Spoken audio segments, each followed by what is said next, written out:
오늘 우리에게 주시는 하나님의 말씀은 누가복음 4장 1절부터 13절까지 말씀입니다. 신약성경 93면 누가복음 4장 1절부터 13절까지 말씀입니다. 이 계시의 말씀을 제가 받들어 읽어드릴 때 살아계신 주님의 음성을 들으실 수 있기를 바랍니다. 예수께서 성령의 충만함을 입어 요단강에서 돌아오사 광야에서 40일 동안 성령에게 이끌리시며 마귀에게 시험을 받으시더라. 이 모든 날에 아무것도 잡수시지 아니하시니 날수가 다함에 줄이신지라. 마귀가 이르되 네가 만일 하나님의 아들이거든 이 돌들에게 명하여 떡이 되게 하라. 예수께서 대답하시되 기록된 바 사람이 떡으로만 살 것이 아니라 하였느니라. 마귀가 또 예수를 이끌고 올라가서 순식간에 천하만국을 보이며 이르되 이 모든 권위와 그 영광을 내가 네게 주리라. 이것은 내게 넘겨준 것이므로 내가 원하는 자에게 주노라. 그러므로 네가 만일 내게 절하면 다 네 것이 되리라. 예수께서 대답하여 이르시되 기록된 바 주 너의 하나님께 경배하고 다만 그를 섬기라 하였느니라. 또 이끌고 예루살렘으로 가서 성전 꼭대기에 세우고 이르되 네가 만일 하나님의 아들이거든 여기서 뛰어내리라. 기록되었으되 하나님이 너를 위하여 그 사자들을 명하사 너를 지키게 하시리라 하였고 또한 그들이 손으로 너를 받들어 네 발이 돌에 부딪히지 않게 하시리라 하였느니라. 예수께서 대답하여 이르시되 주 너의 하나님을 시험하지 말라 하였느니라. 마귀가 모든 시험을 다한 후에 얼마 동안 떠나니라. 아멘. 메일을 자주 열어보진 않지만 가끔 메일을 하기 위해서 들어가 보면 제가 읽어야 할 메일보다 스팸 메일이 더 많이 오는 것을 보게 됩니다. 또 이 스팸 메일이 분류돼서 들어오긴 합니다만은 때로는 일반 메일에 섞여서 스팸 메일이 섞여 있는 것을 볼 때가 있는데요. 며칠 전에 이런 제목의 메일도 하나 섞여 있더라고요. 전화하시면 곤란해요. 사모님이 아시면 안 되잖아요. 제목만 딱 봐도 알겠죠. 생전 처음 보지도 못했던 여자의 이름과 더불어서 이런 메일이 들어와 있습니다. 열어볼 필요도 없습니다. 대부분의 스팸 메일이 인생에 도움이 안 되고 사람들을 유혹하기 위해 보낸다는 것을 모르지 않기 때문입니다. 우린 그 어느 때보다도 유혹 많은 세상에 살고 있다라고 하는 생각이 듭니다. 과거에 없던 용어들, 피싱이니 스미싱이니 하는 이 모든 용어가 다 유혹과 관련돼서 생겨난 것입니다. 어떻게 해서든 사람들을 유혹해서 자신의 이익을 채우려고 하는 사람들이 점점 많아지고 있기 때문입니다.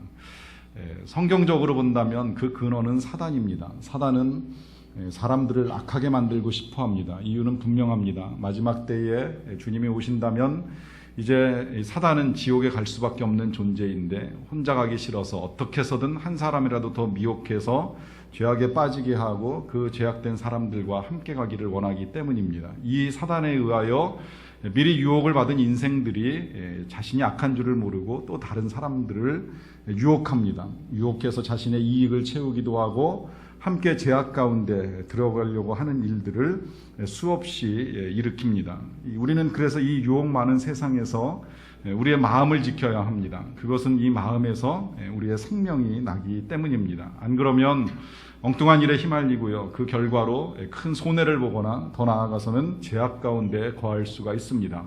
성경은 분명히 죄의 삭시 사망이라고 말씀하고 계시기 때문에 이 죄악의 멸망으로부터 벗어나기 위하여서 우리는 그 근원되는 유혹으로부터 참 자유를 누리며 살아가야 될 필요가 있습니다.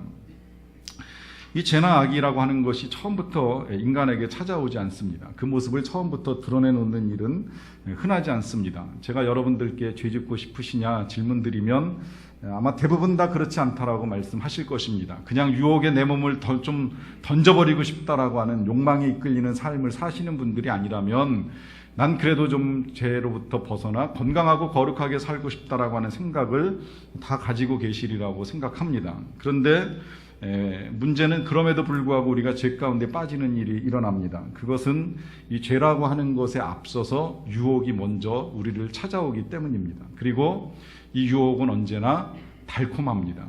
그럴듯해 보입니다. 도박에 중독된 사람, 도박에 빠져서 재산을 다 날린 사람에게 질문한다고 가정을 해봅시다. 그러려고 마음 먹었습니까? 그 누구도 내가 이 도박에 빠져서 내 재산을 다 날리리라고 결단하고 그 일을 시작한 사람은 없습니다. 처음엔 재미로 시작합니다. 한 번, 두 번 그냥 해보는 겁니다. 어떤 결과를 가져올지. 이룰 수도 있겠지만 딸 수도 있지 아니한가, 그 일말의 가능성, 그 달콤함에 속아가지고 처음에 한 푼, 두 푼 하던 것이 또 실제 해보면 재밌었을지도 모릅니다. 작은 돈을 투자하고 큰 돈을 버는 기쁨을 누리면서 야, 이거 괜찮다는 생각을 합니다. 그리고 그러다가 한두 번 손실 나겠지만 뭐 다시 복구할 기회가 있겠지라고 하면서 결국은 작은 것이 커지고 커진 것이 그 사람을 묶으면서 결국은 헤어나올 수 없는 큰 죄악 가운데 빠지게 되는 것입니다. 어른들만 그럴까요? 우리 어린아이들도 마찬가지입니다. 자녀들은 사탕을 많이 먹으면 이빨에 좋지 않다는 걸 알지만 사탕 한 개는 큰 유혹이 될 수 있습니다. 한 개, 두 개 먹는다고 한들 큰 문제 있겠는가 생각하다가 점점 그 양이 늘어나면 결국 이빨이 썩고 이빨을 뽑아야 되는 아픔까지 겪게 되지요. 청소년들에게 있어서 가장 큰 유혹은 아무래도 게임이 될 수밖에 없는데, 내가 게임에 빠져가지고 나의 모든 시간을 다 낭비해서 공부를 망치리라고 결단하고 게임을 시작하는 친구도 없지만, 그러나 한 번, 두 번이 습관이 되다 보면 결국 헤어나오지 못하게 되는 결과를 맞게 됩니다. 어른들의 불륜도 마찬가지고 이 세상에 지금 좋아 보이는 많은 것들, 달콤하게 우리의 곁에 찾아와서 우리를 유혹하는 것들이 이렇게 쉽게 시작해서 큰 죄악 가운데 우리를 끌고 간다라고 하는 것입니다. 어떻게 이겨야 될까요? 타임지가 선정한 21세기 리더 100명 중에 유일하게 한국인으로 들어가신 분이 계시는데, 서울공대 살아있는 전설로 불리는 김진애 박사입니다. 최근에 이분이 책 한 권을 또 쓰셨는데 책 제목이 이렇습니다. 한 번은 독해져라. 제목 그대로 그냥 우리가 정말 유혹 앞에서 어떻게 해야 되느냐라고 하는 질문을 한다면 제일 먼저 드리고 싶은 대답은 이것입니다. 한 번은 독해지셔야 됩니다. 이 책에서 저자가 이 현대인들이 수시로 타인과 비교하고 또 비교당하면서 살아가고 그 속에서 중심을 잃어버리고 흔들릴 수 있다라고 하는 걸 말씀하세요.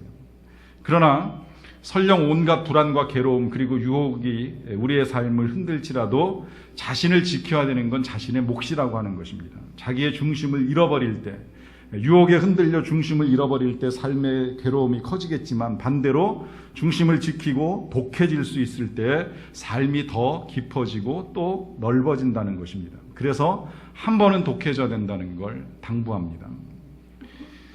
물론 독해지는 것이 쉽진 않지만 이렇게도 좀 한번 생각을 해보십시오. 큰 병에 걸리면 수술을 필요로 합니다.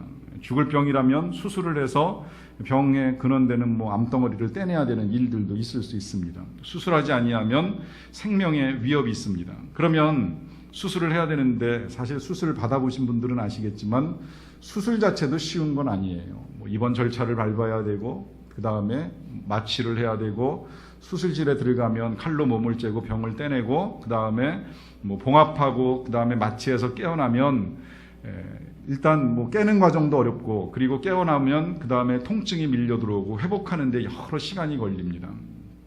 이 시간 자체도 사실은 고통이에요. 쉽지 않은 시간입니다. 그런데 내가 이 시간이 싫어가지고 나는 그러면 그냥 수술을 안 받겠다라고 포기한다면 어떻게 될까요? 결국 생명의 위험을 당할 수밖에 없습니다. 한순간 힘들어도 그 한순간 수술을 받아야지만 건강한 몸으로 다시 인생을 살아갈 수 있습니다. 마찬가지로 유혹을 당할 때에 유혹을 이기는 것이 쉽지는 않아요. 그러나 마치 수술 받는 것처럼 한 번은 독해져서 그 유혹을 이겨낼 수만 있다면 그 이후에 건강하게 살아갈 수 있다라고 하는 것입니다. 그래서 우리가 유혹 앞에 직면했다라고 하는 느낌이 들 때에 그런 결단이 필요합니다. 내가 이것을 참아내는 건 나의 영원한 건강한 삶을 위하여 수술받는 것과 마찬가지기에 내가 한 번은 독해지리라 하는 생각입니다. 그런데 문제가 또 생겨납니다. 이 유혹이 그렇게 한 번만 찾아왔다가 떠나가면 다행이지만 우리의 일생의 유혹은 한 번으로 끝나지 않습니다. 수없이 찾아옵니다. 우리가 건강하게 살아가는 한, 우리가 정말 죄악에 빠져가지고 죄와 함께 뒹굴면서 엉망으로 살아가는 인생이라면 유혹이 없을 수도 있습니다. 그렇지만 우리가 정말 하나님의 자녀답게, 아니 내가 좀 더 거룩하게 아니면 양심껏 세상을 살려고 하면 할수록 세상의 유혹은 끊임없습니다. 그리고 오늘 우리가 사는 세상은 더더욱 마비된 양심을 가지고 살아가는 사람들이 점점 늘어나다 보니까 오히려 신실하게 살아가려고 하는 사람들을 우습게 여기는 풍토가 점점 커져가고 있습니다. 그래서 이 같은 세상 속에서 나 혼자 뭐 그렇게 고고하게 살아갈 필요가 있겠느냐라고 하는 착각까지 빠져들 정도로 우리의 마음을 흔들어 놓는 일이 많이 있습니다. 그런 면에서 보면 한 번은 독해져라 할 것이 아니라 여러 번 독해져야 됩니다. 유혹이 밀려올 때마다 우리의 삶을 흔드는 일들이 일어날 때마다 우리가 계속 독해지지 아니하면 아니 된다라고 하는 것입니다. 젊었을 때 신앙생활을 잘한 사람들이 나이가 들어서 실패하는 경우들을 보는 아픔이 있습니다. 특히 우리 목회자들 사이에서 그런 일들이 많이 일어나기 때문에 참 가슴이 아픕니다. 저도 장담을 할 수는 없겠습니다만은 왜 신실하게 목회를 하고 신앙생활을 하던 사람들이 나이가 들면서 실패하고 넘어지는가? 유혹이 멈추지 않았기 때문입니다. 유혹이 끊임없이 공격을 했기 때문입니다. 그 유혹에 걸려 넘어지기 때문에 우리가 언제 어디서 어떻게 실패할지 모른다라고 하는 것입니다. 더 무서운 건 우리가 10번을 잘해도 한 번의 유혹이 우리의 인생을 망칩니다. 지속적으로 잘 지켜온 우리의 삶도 한순간에 무너져 내리는 일들을 경험할 때가 있습니다. 그러하기 위해서 우리가 더욱 필요한 것이 있는데 그것은 기도하는 것입니다. 우리가 10번, 100번 독해질 수 없다면 기도를 통하여 유혹을 이겨나가는 것입니다. 이 기도가 감사한 건 이 기도는 나의 힘으로 할 수 없는 것을 하나님의 힘으로 하는 것입니다. 나의 힘으로는 유혹을 이길 수 없지만 하나님의 능력과 힘을 가지고 유혹을 이기는 능력을 공급받는 것입니다. 그래서 하나님과 함께 시험을 이겨내는 것이 바로 이 기도인데요. 저와 여러분들이 오늘 함께 읽은 본문 말씀에서 유혹을 이기신 예수님의 그 능력이 어디에서 나오는가 그것을 우리에게 먼저 보여줍니다. 1절과 2절을 제가 다시 읽어드리겠습니다. 예수께서 성령의 충만함을 입어 요단강에서 돌아오사 광야에서 40일 동안 성령에게 이끌리시며 마귀에게 시험을 받으시더라. 이 모든 날에 아무것도 잡수시지 아니하시니 날수가 다함에 줄이신지라. 여기 보시면 예수님이 성령으로 충만하셨다, 성령에게 이끌리셨다라고 하는 표현이 나오는데 이것은 우리 예수님이 기도하셨다라고 하는 걸 의미합니다. 아무것도 잡수시지 아니하셨다라고 하는 건 먹을 것이 없어서가 아니라 금식으로 기도하신 거예요. 그것도 40일 동안. 그러다 보니까 이제 성령으로 충만하신데 이 성령 충만하신 예수님도 마귀에게 시험은 받으십니다. 어떻게 성령 충만한데 시험을 받는가? 시험이 피해가는 건 아니에요. 다만 그 성령의 충만함, 기도함으로 얻게 된 성령의 능력이 이제 이 시험을 이기게 해주게 된다라고 하는 것이지요. 그런 면에서 시험은 피해가지 않습니다. 그리고 더더욱 오늘 이 본문에서 예수님 당하신 시험의 면면들을 살펴보면 그것이 결국은 우리가 다 이 세상을 살면서 겪어나가는 일들이라고 할 수 있습니다. 예를 들면 첫 번째 유혹을 보시면 예수님에게 사단이 돌들에게 명하여 떡을 만들어 보라 하는 명령을 내립니다. 능력이 없는 것 아닙니다. 예수님 능히 가능합니다. 그런데 이 시험은 지금 예수님을 흔들고 있습니다. 왜 흔드냐면 이 시대를 살아가면서 우리가 가지고 있는 이 경제적 욕망들, 풍요에 대한 열망들을 지금 흔들어 놓는 겁니다. 이 시대에 우리는 그 어느 때보다도 이 물질에 대한 욕심들이 점점 커지면서 이제는 심은 대로 거두는 것보다는 조금 심고 많이 거두는 것을 꿈꿉니다. 그래서 노력은 적게 하고 한순간에 대박을 꿈꾸는 사람들이 점점 많아지고 있습니다. 한순간에 할 수만 있다면 돌을 가져다가 떡이라도 만들고 싶은 욕구가 끊임없이 솟아나고 있는 이 욕구 앞에 직면한 예수님을 보여주는 것입니다. 두 번째 유혹은 더 많은 것에 대한 기대를 불러일으키는데요. 사단이 예수님을 데리고 높은 곳에 끌고 올라갔습니다. 거기서 천하 만국과 그 만국의 영광들을 보여주면서 제안을 합니다. 네가 만약에 나에게 사단에게 한 번만 절한다면 이 모든 것들을 다 너에게 넘겨줄 것이다.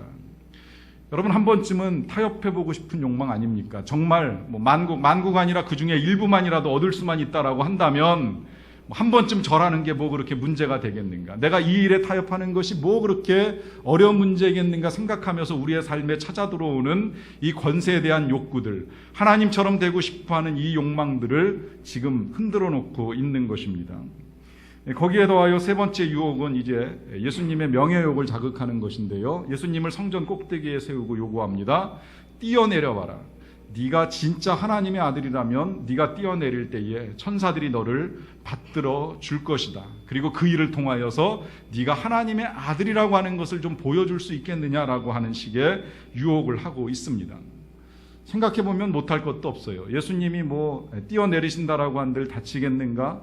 또 실제로 그렇게 뛰어내려서 예수님이 하나님의 아들이신 것을 보여주면 훨씬 더 많은 사람들이 이 예수님을 따르지 않겠는가라고 하는 생각이 들 수도 있습니다.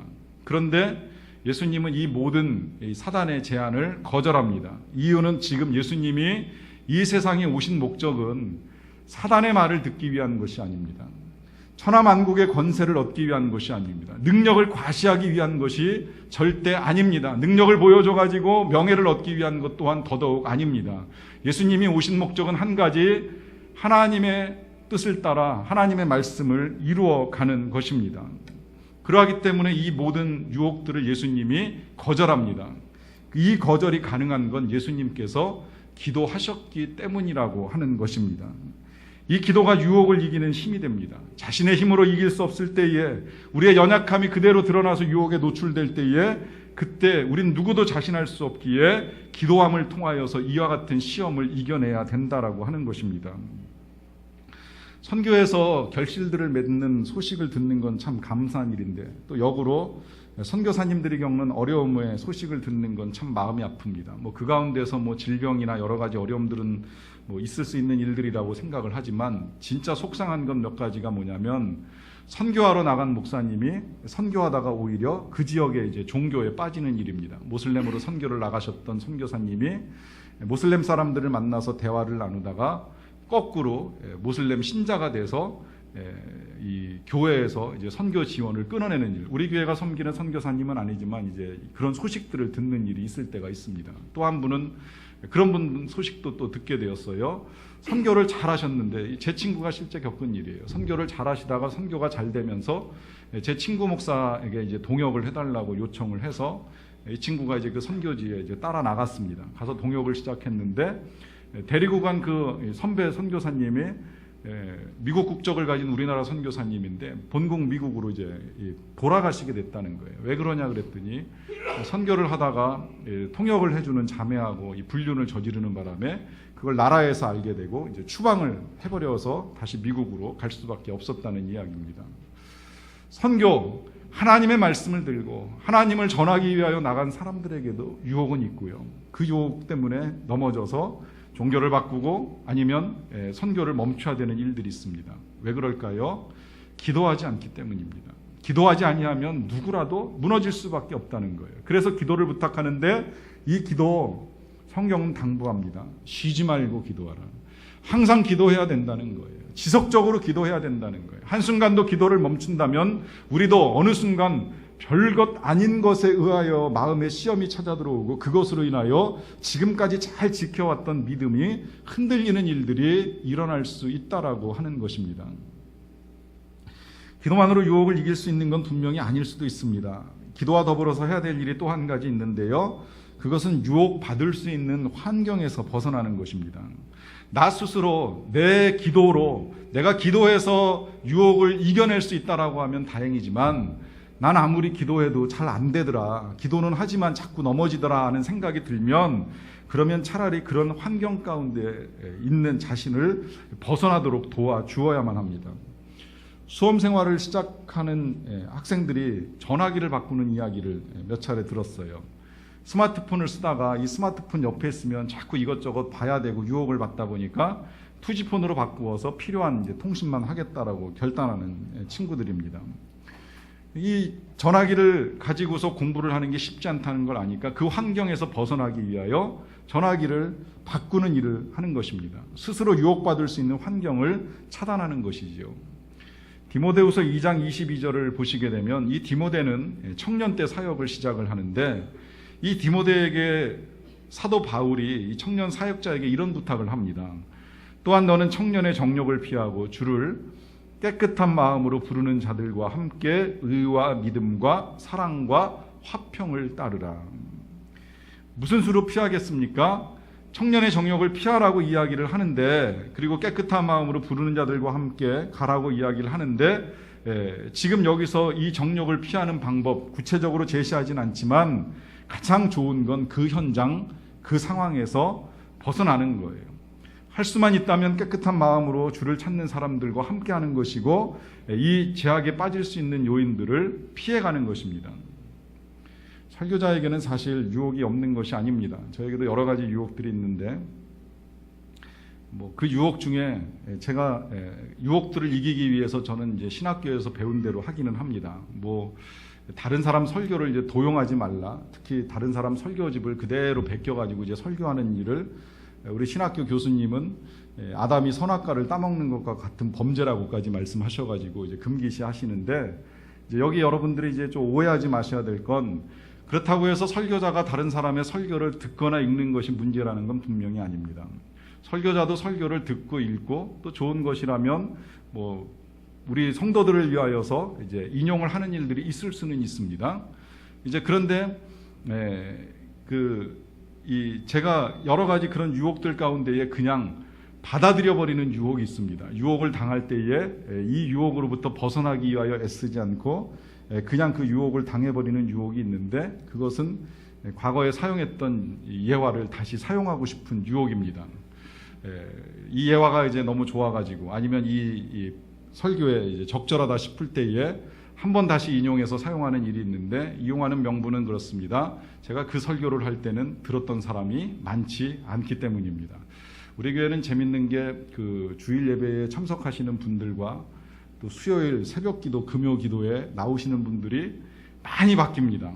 그때 대상이 바뀔 때가 많아가지고 수요일 날 한번 메시지를 전하고 나면 그 다음에 금요일 날 또 다시 하고 싶은 유혹이 들 때도 있고 또 이때 참여하시는 분들이 많지 않다 보니까 이제 주일이 되면 더 많은 분들과 함께 다시 이야기하고 싶은 유혹이 끊임없이 밀려 들어옵니다. 제가 작년 여름 이맘때 주기도문 강해를 하면서 이 시험에 관계된 말씀을 함께 나눌 때에 다이어트 중인 한 여인이 사탕의 유혹에 어떻게 넘어가는지 10단계로 한번 말씀을 드린 적이 있는데 다시 제가 인용을 합니다. 1단계 나는 운전은 하지만 식품점 근처에 가지 않겠다 그래요. 그러다가 2단계 나는 식품점 근처에 가겠지만 식품점에 들어가지는 않겠다. 또 3단계로 넘어가면 식품점에 들어가기는 하겠지만 사탕이 놓여있는 쪽으로 가지는 않겠다. 바뀝니다. 사탕이 놓여있는 쪽에 가기는 하겠지만 사탕을 집지는 않겠다. 사탕을 잡기는 하겠지만 사지는 않겠다. 사탕을 사기는 하겠지만 먹지는 않겠다. 사탕을 먹기는 하겠지만 내가 많이 먹지는 않겠다. 마지막에 하면 어떻게 될까요? 내가 이번에는 마음껏 먹지만 다음부터는 절대 사탕을 먹지 않겠다. 여러분 이 출발점이 어디서 시작되는지 아세요? 근처에 가면서 시작이 됩니다. 가까이 있으면서 시작이 됩니다. 가까이 가면서 거기서부터 벗어나리라. 가까이 두면서 내가 이것으로부터 자유하리라. 쉽지가 않다는 거예요. 그러한 환경으로부터 우리의 몸을 벗어나게 만들어주지 아니하면 유혹을 이길 만한 사람이 없다라고 하는 것입니다. 이와 같이 기도를 드림에도 불구하고 찾아오는 유혹을 이기는 또 한 가지의 방법, 그건 이제 하나님의 말씀을 붙드는 겁니다.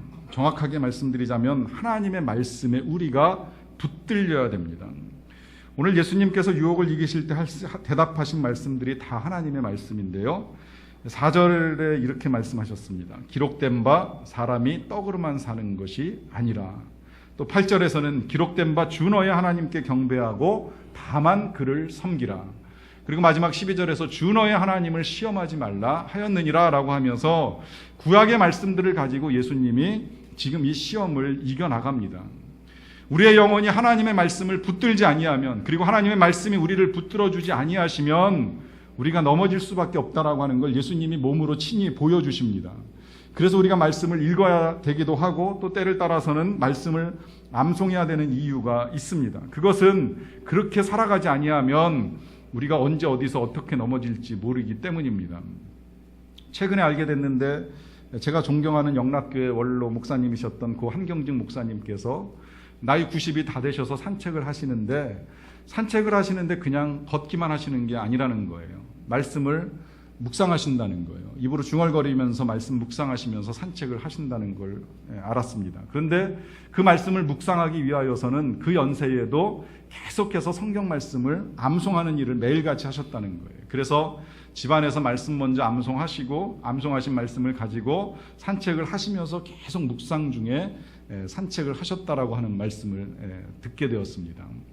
연세가 드셔도 말씀에 붙들리지 아니하면, 또 말씀과 함께 영육간의 건강을 추구하지 아니하면 아니 되기에 이제 그 같은 일들을 통해서 유혹을 이기는 삶을 사시는 것입니다. 그럼에도 불구하고 유혹을 이기기 힘든 상황에 놓이게 될 때 해야 될 또 한 가지가 있습니다. 그건 멀리 보는 것입니다. 길게 보는 것입니다. 언젠가 제가 청년의 진로를 상담한 적이 있는데요. 직장 두 군데가 이제 취업의 길이 열려가지고 고민 가운데 찾아왔습니다. 한 직장은 당장 돈을 많이 준다는 거예요. 그런데 조금 이제 안정성은 떨어지는 직장이고요. 또 한편 안정적으로 오래 다닐 수 있는 직장인데 페이가 조금 작은 것이 문제가 돼서 어떤 진로를 선택해야 될지에 대한 고민을 가지고 찾아왔습니다. 물론 지나친 안정 추구가 다 좋다고는 말할 수 없습니다. 때로는 변화를 추구하고 역동적인 삶을 사는 건 필요하다고 보이는데 제가 이렇게 정리를 해주었습니다. 어떤 선택을 하든지 물론 본인이 결정하겠지만 돈이 결정의 이유가 되지 않도록 해라. 다시 이야기하자면 눈앞의 이익에 유혹돼서 선택하는 일은 없어야 된다. 생각보다 빨리 후회가 임할 수도 있다라고 하는 걸 분명하게 알려주었습니다. 여러분, 이것이 이 현대사회에서 우리가 겪는 유혹입니다. 쉽게 가고 싶어하고 빨리 가고 싶어합니다. 그러나 믿음이라고 하는 건 멀리 보는 것이고 천천히 가는 것입니다. 때로는 좀 힘들어도 좀 길게 보면서 나아가는 것이 믿음의 삶입니다.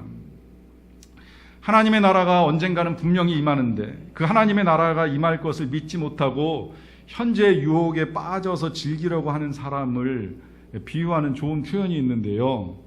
부모님과 함께 떠나서 즐기게 될 하와이 정말 맑고 깨끗한 해변의 그 멋진 휴가를 기다리지 못해서 지금 당장 집 앞에 있는 더러운 개천에 뛰어들어가서 진흙탕에서 놀겠다라고 떼를 쓰는 어린아이와 같다라고 하는 것입니다. 믿음은 현재의 더럽고 지저분한 삶을 버리고 장차 임하게 될 참된 평화와 영광을 기다리며 한 걸음 한 걸음 걸어가는 것입니다. 근데 이것이 왜 힘들까요? 그것은 우리가 하나님 나라의 소망을 두고 살아가는 하나님의 자녀라고 하는 믿음의 긍지를 잃어버렸기 때문입니다. 예수님도 생각해보면 이 사단이 제안했던 여러 가지 유혹들 얼마나 쉽고 편한 길이 될 수 있었겠습니까? 배고픈데 돌을 가지고 떡을 만들려고 한다면 이거 빨리 만들어서 먹으면 당장의 허기를 면할 수 있습니다. 모든 권위와 영광을 주겠다라고 제안하는데 까짓거 한번 절하는 것이 뭐 그렇게 대수가 되겠는가? 쉽게 타협해 버릴 수도 있습니다. 또 하나님께서 살아계시고 내가 하나님의 아들인데 성전 꼭대기에서 뛰어내릴 때 하나님이 지켜주지 아니하시겠는가? 좀 다치면 능력으로 고칠 수도 있고 하나님이 치료해 주시겠지. 이것이 믿음이라고 생각하고 폼나게 한번 내려오실 수도 있습니다. 그런데 왜 이와 같은 생각들을 다 거두어 버리고 우리 주님께서 이 유혹으로부터 벗어나셨을까요? 그것은 눈앞의 이익, 눈앞의 배부름, 눈앞의 영광 때문에 하나님의 뜻을 거절할 수 없기 때문입니다. 하나님의 아들로 이 땅에 오신 우리 예수님께서 하나님의 뜻을 저버리고 살아갈 수 없다라고 하는 생각이 너무나도 분명하셨기 때문입니다. 그리고 예수님 한 분 잘 먹어서 배부르면 끝난다 이렇게 생각하지 아니하시고 힘들고 어려울지라도 고난의 길을 통하여서 우리 모두를 구원하고자 하는 하나님의 큰 일을 이루고자 하는 생각을 가지고 계셨기 때문입니다. 이 근본 가운데 예수님은 스스로가 하나님의 아들이라고 하는 분명한 생각이 있습니다. 내가 하나님의 아들로서 사단의 유혹을 받아들이고 사단과 타협하고 사단에게 절하고 하는 일을 절대 할 수 없다라고 하는 분명한 생각을 가지고 있는 것입니다. 여러분들은 여러분들 스스로가 하나님의 자녀, 하나님의 아들, 딸이라고 하는 생각을 분명하게 가지고 계십니까? 여러분, 지금 우리에게 긍지가 필요합니다.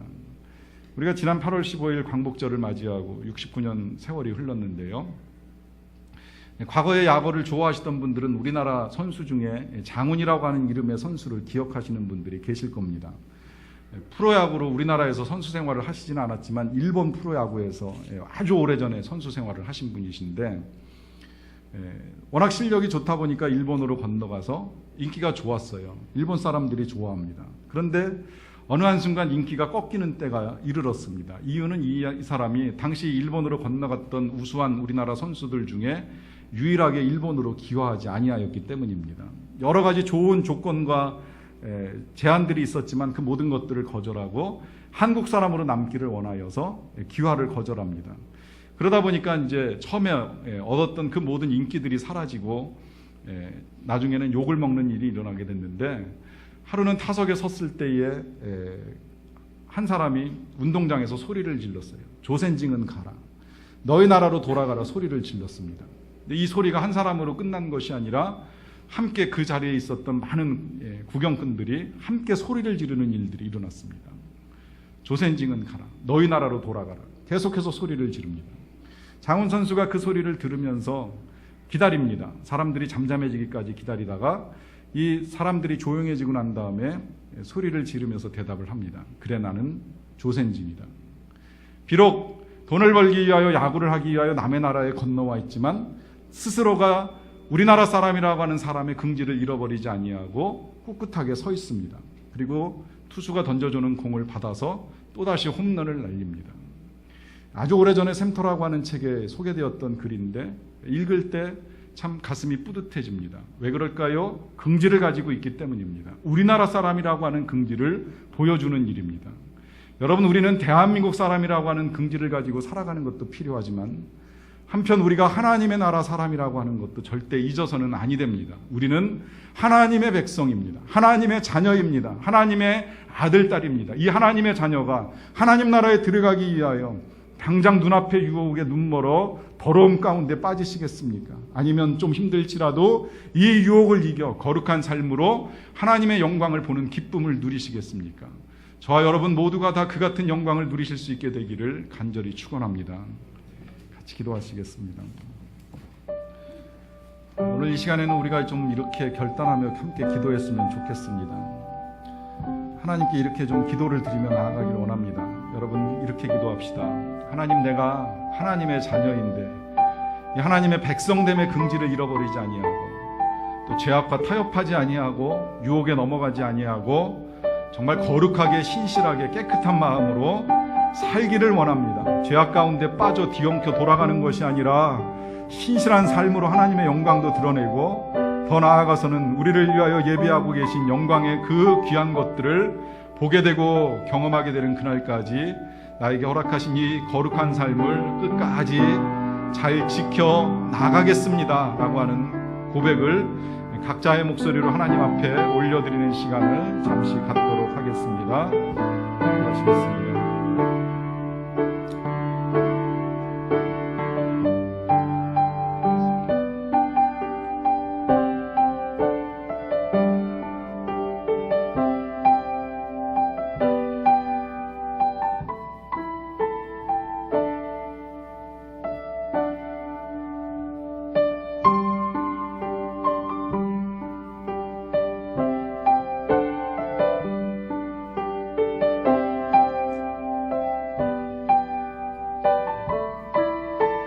사랑의 하나님, 이 시간에 우리가 고백합니다. 거룩하게 살기를 열망합니다. 신실하게 살 것을 다짐합니다. 우리를 하나님의 자녀 삼아 주셨는데 우리가 자녀됨의 신분에 합당한 인생을 살아갈 수 있게 되기를 원합니다. 하나님, 말씀으로 늘 우리를 붙들어 주시고 우리가 말씀 가운데 거하게 하시며 성령의 능력을 힘입어서 유혹을 이기고 승리하는 자들이 되게 하여 주시옵소서.